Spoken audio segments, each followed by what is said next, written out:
Johnnyboy, we've got a week on Saturday. Week on Saturday, it's gone quick, yeah. It's gone very quick, mate. Yeah. But what's happened in the meanwhile? This was just going to be the final of the VIP tournament between our super welterweights, and it was a big step up for both of you. We're all going to do 8 rounds. Yeah, definitely, yeah. And suddenly, now it's 10 rounds, and for the central area super welterweight title. Yeah. Looking forward to it. You know, obviously we was hoping that it was going to come at some point, but it's come earlier than we initially thought. 18 months since you kicked over, mate, and you could be. I'm just speaking to Kane, because Kane's got a big fight the week after you, and he must be jealous as I don't know what, because you're fighting for the title, in just your 6th fight, 6-1, and only 18 months as a pro. That's right, yeah. As I said, it comes as a shock. Some people's been waiting longer, but when you get these opportunities, you just got to take them with both hands, haven't you? And obviously we wouldn't take nothing that we didn't think we could handle. So we took the opportunity, definitely. Well, the good thing about this is both of you are jumping up. Rhys Woods, your opponent, who won his semi-final against Casey Brown. That's right. He's never done past 6 rounds, so you've never done past 6 rounds. But very, very fortunate that in your semi-final, you had a belting 6 rounder, a real tough, hard one where you had to dig deep in there. Even though it was 60-54, it was not a walk in the park, as Jake Bray proves with everyone. Yeah, it never is with Jake Bray. Fair play to him. He comes out every time and he gives it everything, doesn't he? And I do believe he did give a good go there. Well, that was it. That was his world title, mate. Yeah, that was a night he could have changed his pathway. That's right. Yeah. So he gave it a good go, and he made me dig deep at times, and it was a good, very good learning fight. Even though I've been in with him there, it was something different again. So it was a good learning fight to be under that pressure and that work rate. It was a high work rate, wasn't it? Yeah. It was. In fact, I felt sorry for Casey and Rhys fought after that fight. Yeah. And I think people were still catching their breath while they were watching their fight, because it was non-stop. It was a joy to watch from start to finish, wasn't it? He was getting the blinks in after we was finished. Yeah, because you couldn't blink in your fight. No, that's what I'm saying. But he caused a massive upset, Rhys, and I know you know Rhys really well, because I know them both very well, yeah. But I know you've done rounds with them all, but you've done a tremendous amount of rounds with Rhys prior to this fight. Yeah, I think we've done we've shared rounds 4 or 5 times maybe together. Yeah. I think at one point we was key sparring partners to each other, yeah. Mm-hmm. It just shows you how mad things go. He wants it, I want it, and if something get offered on the table, you take it, and it doesn't matter who's against you in that opposite side. You just got to take the opportunity, haven't you? Yeah, it's a sport, isn't it? And yeah. You've both been dead respectful to one another. And, yeah. I like that. I've got a lot of time for Rhys. He's a lovely lad. Yeah. And he's already done something that no one expected him to do, because Casey had 103 amateur fights. That's right, yeah. And Rhys had 6. Yeah. As I said, for him to ever beat him, it was good, and yeah. I presume you're definitely not overlooking him. No, you can't underestimate anyone. As an individual, I like Rhys. He's a good old kid. But when someone's in there against you in the other corner, and it's every fight's very personal to me. And for any boxer that doesn't say it's not personal, I believe is a lie, because whoever's in there is trying to hit you, hurt you, and take what you're working for away, and I don't take that lightly, Now, I've heard good things, because I was down, in fact, when I did the interview with Rhys, it was by accident. I was down at Elite, and he was down there moving around with some of their kids down there, which is where you've done a lot of your preparation, because you've used Carlo Motti, super fantastic southpaw middleweight. Good operator, yeah. Very good operator, and another good middleweight who's just beginning his pro career in Marcus Tomlinson, yeah, another good lad, yeah. They put me through it, and I'm very thankful. I said to them, anytime they need the return rounds, because the southpaw rounds are hard to find sometimes, I'm there for them as well. So big thanks to them, and obviously Matt Bianco for opening his gym to me, and getting the rounds in over the last couple of weeks. And is it fair to say, because I was speaking to some of the coaches, and they said you've got a fantastic engine on you. Yeah. Now you've never had to go this far before. No. But now you've done it and you've prepared for it. is it feeling good, or is it still scary? Because to me, doing 10 rounds is scary. Yeah, of course. Listen, every fight is scary. You know, I'm not scared of the opponents. You know, a man's a man. But in the same sense, you're scared of you know, you can be scared of the rounds. 10 rounds, never been there. You're scared of losing your opportunity for the title. You're scared of being humiliated. You know, which could happen, and obviously you just put that front. But as a man to a man, it's just a fight, isn't it? That's what I remember asking. One of the best things that he ever said to me was Josh Warrington. I said, "What keeps you winning?"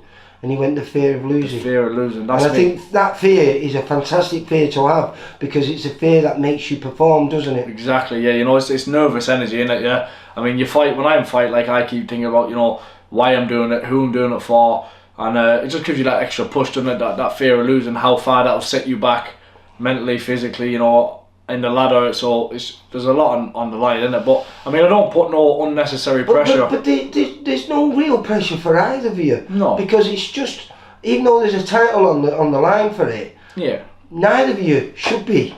Neither of you should be at this level. Yeah. Right. Exactly. You know, you always want to go to this level and beyond. But realistically, so early on in both of your careers, because he started at the same time as you, for you to be at this level, then a loss to either one of you is not going to be too detrimental, is it? If anything, I mean, for the one who loses, you'll probably still move up on the rankings, because you've done the 10 rounds for the essential area.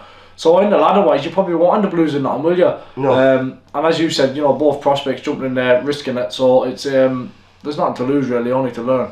Yeah, no. As I say, it's one that I think everyone's looking forward to, and on a show in Wigan, which is, because that's where you fought the semi-final, wasn't it, in Wigan? But we've got, well, there was going to be Owen Kirk and Casey Brown fighting one another, you know, the other people that entered the competition. But Owen's had to pull out, he damaged his nose sparring down at... is there one out now? Yeah, he's pulled out. Right. But I think I can mention it, because Steve Wood just told me it's been done.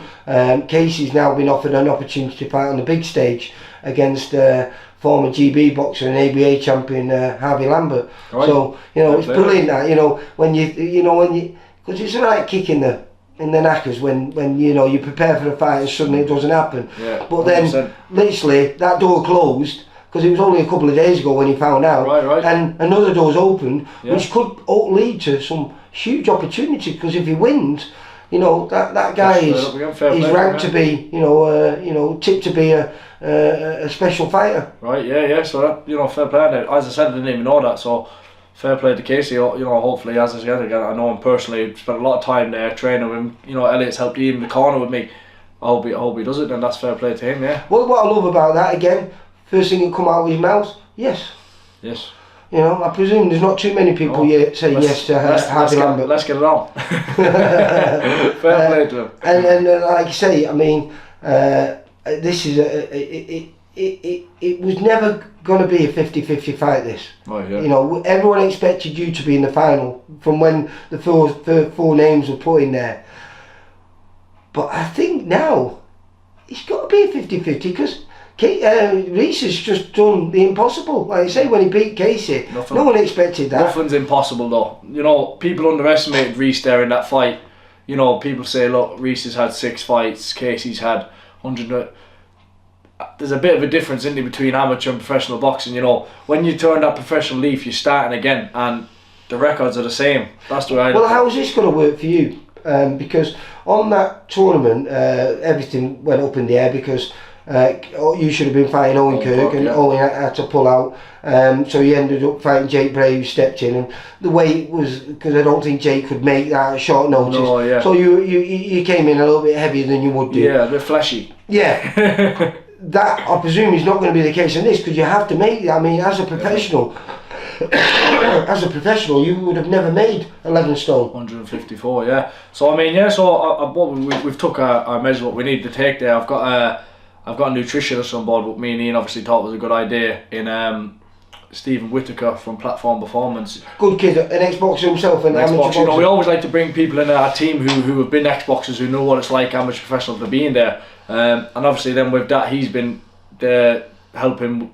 They've been talking together, him and my prep team, Fit Food, they've been combining, they're working together to help me out. So to be honest, I had my check weigh in there today, and I was under the 5% limit. So I'm feeling good. Like, and you know, I'm not got to worry at all about the weight. No. And can you physically see a difference in yourself from, you know, because this is like I say, you're well out. You're fighting under any weight that you've ever stepped in the ring before, and that's probably now. Well, yeah. Well, I used to box at 69 as an amateur at one point. Couldn't be med anymore. Moved up to 75. So I thought I couldn't be med anymore. But I think at that time I wasn't as clued up as I am now. So this time now, to be honest, made it comfortable. And has it made it easier because you're in camp with your stablemate who's a freak at super lightweight in Kane? Yeah. You know, and I believe he was saying you've been pushing one another on the runs. Yeah, we do, yeah. Because the month of March could be a huge month for this place, couldn't it? You know, because that fight that Kane has a week after you could launch himself onto the big stage and hopefully stay on there, and you can become a professional champion. Yeah. So I mean, look, with me and Kane, you know, I said on Facebook the other day, I don't know if you've seen it, I said me and Kane, we are like brothers in the gym. You know, we've been with each other since we was 13 years old, pushing each other. I mean, I've been on and off, he's stuck at it, like, but we know how to push each other. We know how to push each other.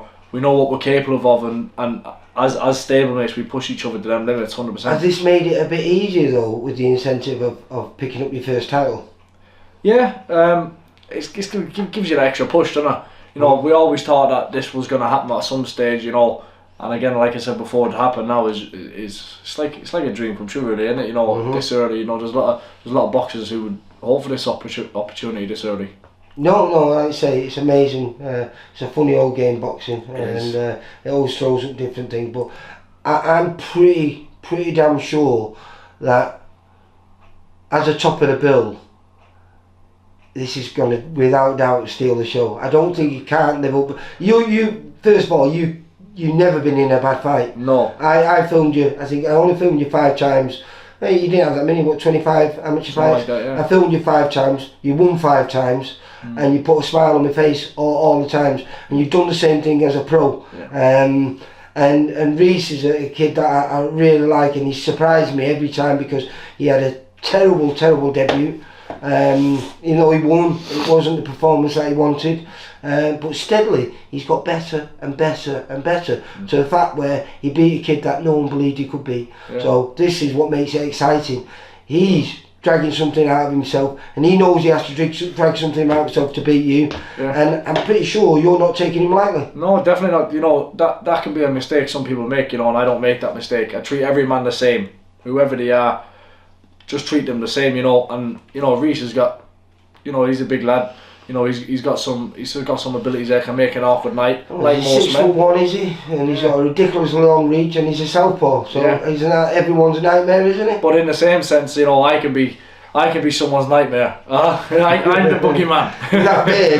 I'm the boogeyman. That'll be coming off to make weight. Well, listen.